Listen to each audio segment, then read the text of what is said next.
নমস্কার বন্ধুরা, welcome to Rupa's food story চ্যানেলে তোমাদের জানাই অনেক অনেক স্বাগত। আজকে বানাবো দারুণ স্বাদের ভেজিটেবিল পাস্তা রেসিপি। আর পাস্তা খেতে কিন্তু ছোট বড় সকলে কিন্তু ভীষণ পছন্দ করে। আর সেই পাস্তাটাকে যদি একটু হেলদিভাবে রান্না করা যায় তাহলে কিন্তু বেশ ভালো হয়। ছোট বড় অনেকেই আছে যারা কিন্তু সবজি খেতে মোটেও পছন্দ করে না। তাদেরকে যদি এইভাবে যদি সবজি দিয়ে যদি ভেজিটেবিল পাস্তা রান্না করে দেওয়া যায়, ভীষণ টেস্টি হবে। পাস্তার সাথে সাথে কিন্তু নানান ধরনের সবজিও কিন্তু খুব সহজেই খেয়ে নেবে। এটা কিন্তু ভীষণ টেস্টি এবং ভীষণ হেলদি একটা পাস্তা রেসিপি। চলো তাহলে ঝটপট দেখে নাও আজকের এই পুরো রেসিপিটি। এখানে নিয়ে নিয়েছি আমি 500 গ্রাম পাস্তা। তা দেখো এখানে আমি এই রকম পাস্তাটা নিয়ে নিয়েছি। পাস্তা কিন্তু আরেক ধরনের হয়, সেটা আমি নিয়ে এই পেঁচানো এই পাস্তাটাই নিয়ে নিয়েছি 500 গ্রাম। আর এখানে নিয়ে নিয়েছি একটু মিডিয়াম সাইজের দেখো 4টে পেঁয়াজ কুচি নিয়ে নিয়েছি, 2টো টমেটো কুচি নিয়ে নিয়েছি, কিছুটা গাজর কুচি লম্বা করে কেটে নিয়েছি, বিনসগুলোকে একটু কোনাকুনি করে কেটে নিয়েছি, আর নিয়ে নিয়েছি ক্যাপসিকাম কুচি। আর এখানে নিয়ে নিয়েছি লঙ্কা কুচিটা তোমরা তোমাদের স্বাদ অনুযায়ী বা বাচ্চাদের জন্য যদি বানাও সেটা বুঝে লঙ্কা কুচিটা এখানে ব্যবহার করবে। আর এখানে নিয়ে নিয়েছি দেখো 1 চামচ মতন আদা কুচি আর 1 চামচ মতন রসুন কুচি। আদা রসুনটাকে খুব সুন্দর করে ছোট ছোট কুচি করে কেটে নিয়েছি। আর ভেজিটেবিল পাস্তাটাকে টেস্ট করার জন্য নিয়ে নিয়েছি 4 প্যাকেট ম্যাগি মশলা। এখানে আমি কড়াইতে আগে থেকে জল গরম করতে বসিয়ে রেখেছিলাম। তার জলটা কিন্তু আমাদের প্রথমে খুব সুন্দর করে আগে গরম করে নিতে হবে। ঠান্ডা জলে কিন্তু কোনো সময় পাস্তা দেবে না, তাহলে পাস্তা কিন্তু নিচে লেগেও যাবে, আবার কিন্তু একদম দলা হয়ে যাবে। তা যখন দেখবি জলটা খুব সুন্দর গরম হয়ে গেছে তখন আমি এখানে দিয়ে দিয়েছি দেখো 1 চামচ মতন সাদা তেল, আর দিয়ে দিয়েছি সামান্য একটু লবণ আর তেল দিয়ে ভালো করে জলের সাথে মিশিয়ে নিয়েছি। এবার আমরা পাস্তাগুলোকে জলের মধ্যে দিয়ে দেব। এই জলের মধ্যে কিন্তু খুব সুন্দর করে পাস্তাটাকে আমাদের সেদ্ধ করে নিতে হবে। খুব বেশিক্ষণ সময় ধরে কিন্তু আবার সেদ্ধ করবে না, তাহলে কিন্তু একদম নরম হয়ে যাবে। দেখবে এখানে তুমি 5 থেকে 7 মিনিটের মধ্যে তোমার পাস্তাটা খুব সুন্দর সেদ্ধ হয়ে যাবে। দেখবে যে আগে যেহেতু আমরা গরম জলে এটা দিয়েছি তাই পাস্তাটা সেদ্ধ হতে কিন্তু বেশিক্ষণ টাইম লাগবে না। দেখো এখানে আমার পাস্তাটা কিন্তু খুব সুন্দর সেদ্ধ হয়ে গেছে। আমি কড়াই একটা খুন্তি দিয়ে একটা কেটে দেখলাম পাস্তাটা আমার সেদ্ধ কমপ্লিট। এবার আমি একটা ছাঁকনির সাহায্যে একদম জল ছেঁকে ভালো করে পাস্তাটাকে কিন্তু খুব সুন্দর করে জল ছেঁকে উঠাতে হবে, যাতে জল না থাকে পাস্তার মধ্যে, কিংবা তোমরা যে কোনো একটা স্ট্রেনারের মধ্যে ঢেলে নিতে পারো। দেখো এইভাবে আমি জল ছেঁকে পাস্তাটাকে পুরো পাস্তাটাই প্লেটের মধ্যে তুলে নেব আমি। দেখো এইভাবে তুলে নিয়েছি একবার, আরেকবার এইভাবে আমি ছাঁকনির সাহায্যে দেখো এভাবে জল ছেঁকে সুন্দর করে সমস্ত পাস্তাটা কিন্তু প্লেটের মধ্যে তুলে নেব। দেখো সমস্ত পাস্তা কিন্তু প্লেটে তুলে নিয়েছি। এবার পাস্তাটা যাতে একটার সাথে একটা গায়ে লেগে না যায়, তাও কিন্তু আমরা তেল দিয়ে কিন্তু আগে থেকে সেদ্ধ করেছি, তবুও সামান্য একটু তেল এখানে আমি ওপর থেকে দিয়ে দিচ্ছি। দেখো একটু করে তেল দিচ্ছি, আর দেখো এখানে ভালো করে পাস্তাটাকে নেড়ে নিচ্ছি। তাহলে কিন্তু পাস্তাগুলো একদম এরকমই একদম সিঙ্গেল থাকবে, কারোর সাথে কেউ কিন্তু আটকে যাবে না। দেখো 2 চামচ মতন তেল দিয়ে ভালো করে একটু মেখে রাখলাম চামচের সাহায্যে।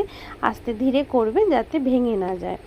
দেখো এবার কড়াই গরম করে নিয়েছি, কড়াইটাকে পরিষ্কার করে গরম করে দিয়ে দিয়েছি সাদা তেল।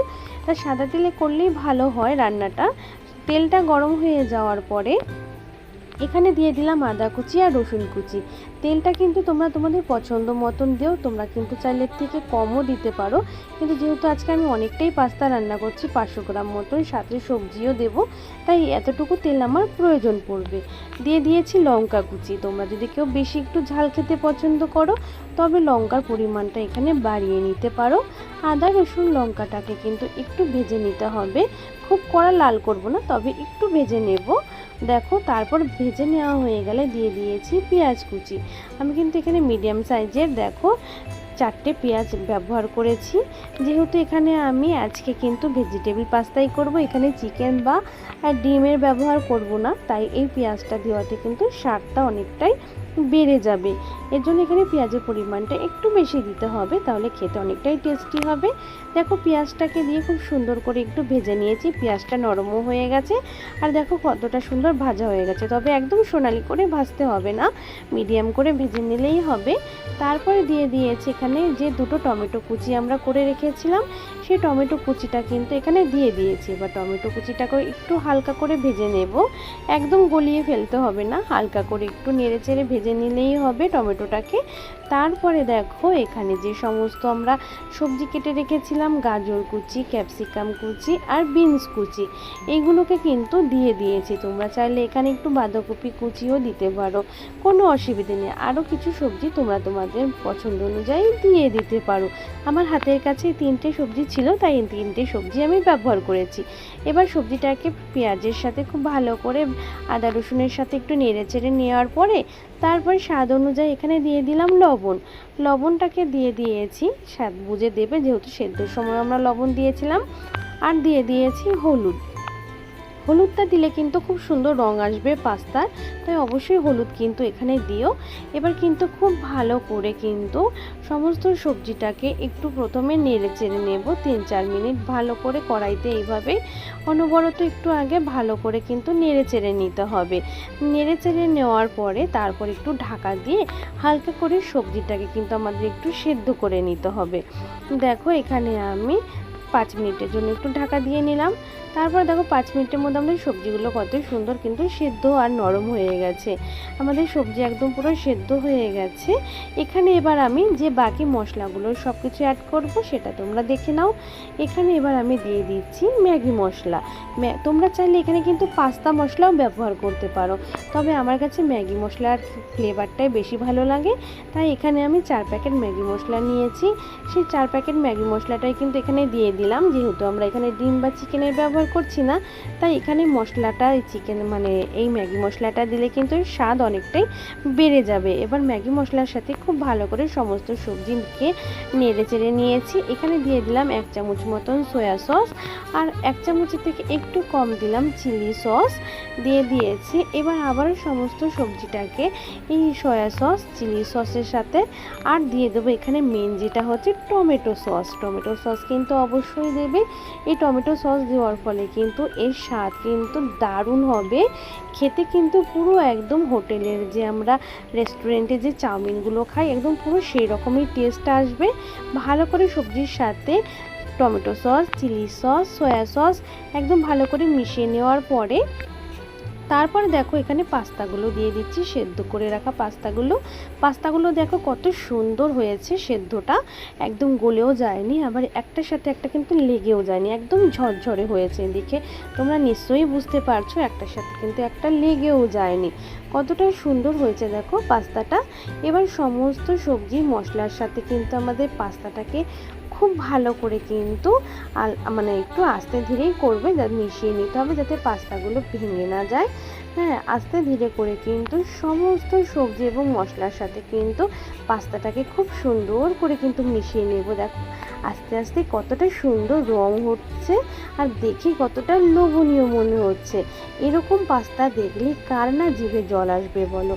ছোট বড় সকলেই কিন্তু ভীষণ মজা করে কিন্তু এই পাস্তাটা খাবে।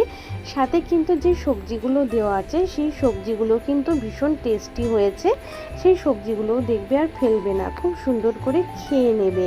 যেহেতু আমরা এখানে কত কিছু ব্যবহার করেছি, এখানে tomato sauce, chilli sauce, Maggi মশলা দিয়েছি, আর যার ফলে এর স্বাদ কিন্তু অনেক গুণ বেড়ে গেছে।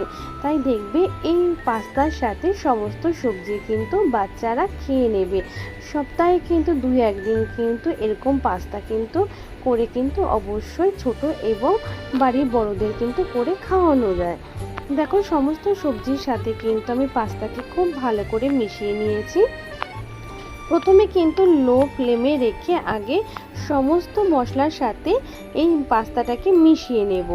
যখন দেখব পুরোটা পাস্তা আমাদের মেশানো হয়ে গেছে মশলার সাথে, তারপর হাই হিটে আমি 3 থেকে 4 মিনিটের জন্য একটু নাড়াচাড়া করে নেব।